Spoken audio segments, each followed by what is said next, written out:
Hi, welcome to our daily encounter. Today is somewhat of a sad day for us here at our daily encounter. We have to say goodbye to Moses. We've been with Moses for a little over a month and a half now as we've gone through the book of Exodus, Leviticus, Numbers, and now closing out the book of Deuteronomy. And as we look back on his life, we see a man who had a very, very difficult life. Even at the beginning, when he was born into trouble. Pharaoh was wanting to kill all the male children, all the male babies, and he had to be hidden, put on placed in the water to be saved from Pharaoh.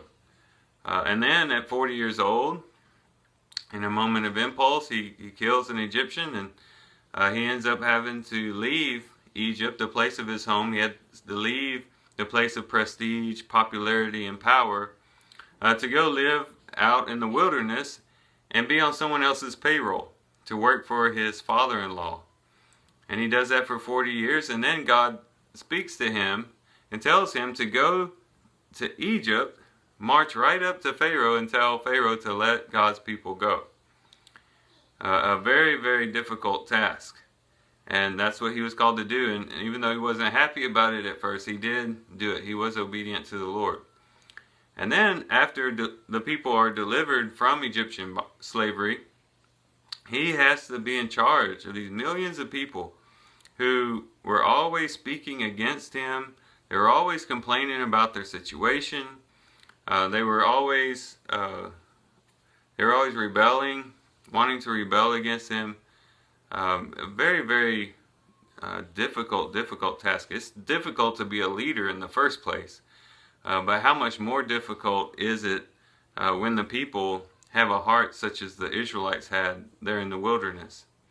And so he basically spent the last third of his life dealing with people who didn't really appreciate what he was doing. And so Moses had a very, very, very difficult life.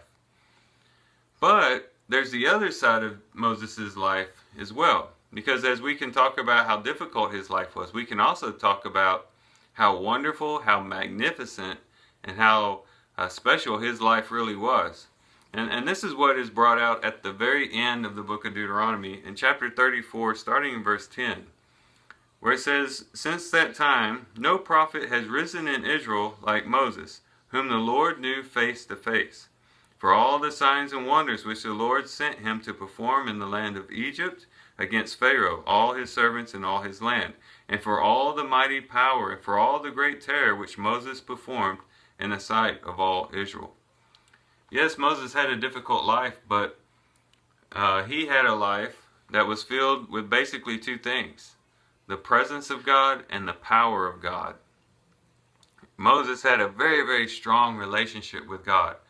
He was a person whom God, in a sense, spoke face to face.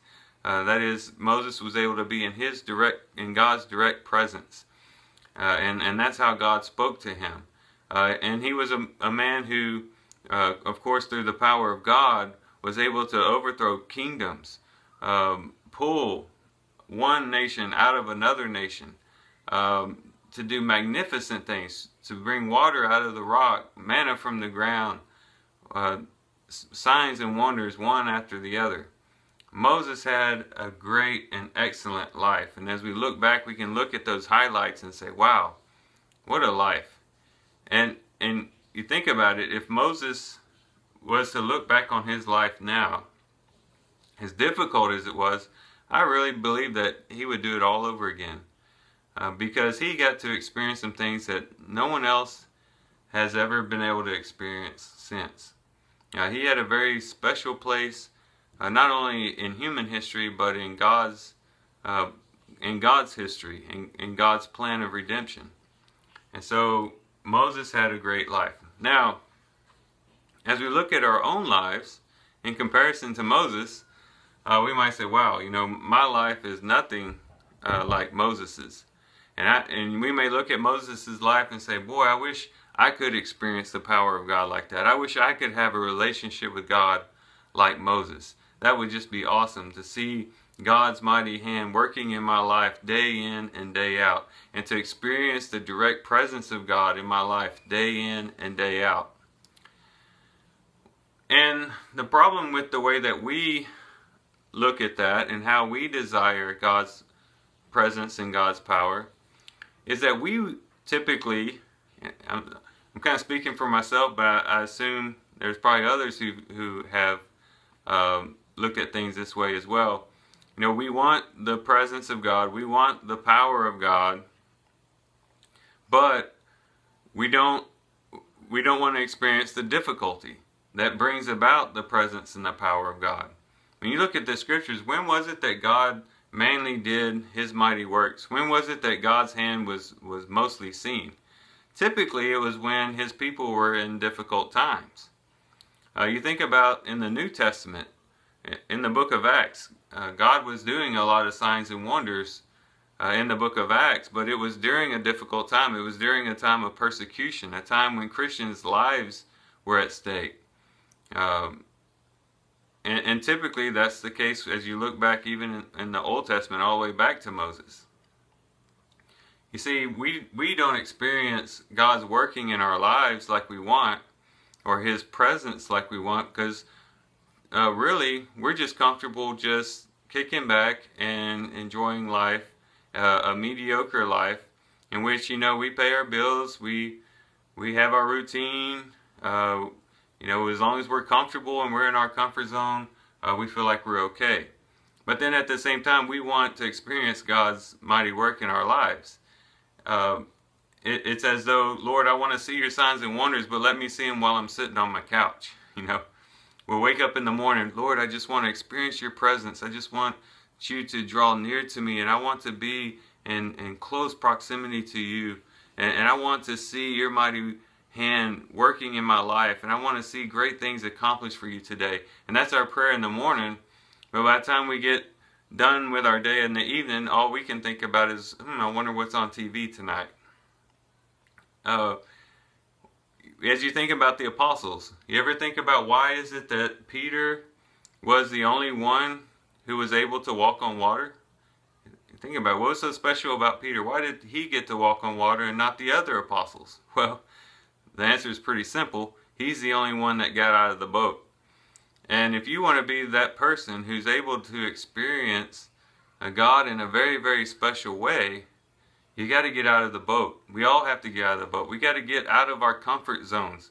We got to start walking in the spirit of Elijah, in the spirit of Elisha, in the spirit of John the Baptist, in which we forsake everything and we just follow after the Lord. And we take up our cross and we follow him and say, Lord, we are your servants. We don't care if we go through difficulty. We don't care if we go through trials and persecutions. Even if we have to give up our lives, Lord, we totally surrender to you. It's in those types of lives that God works in a mighty and strong way. It's when we are put in the furnace that God protects us in the furnace, as Shadrach, Meshach, and Abednego. We have to be able to step out, to step up and step out, if we really want to see God's mighty hand at work. So let's think about our lives today. Let's just meditate not only on the scriptures that we read, but on our lives and say, you know, what is my life in comparison to Moses? Do I really experience God's presence as much as I could? Do I really experience the power of God in my life as I could? And if I'm not, is it based upon the fact that I am content with a mediocre life? That I really don't give God any reason to demonstrate his power and demonstrate his mighty hand?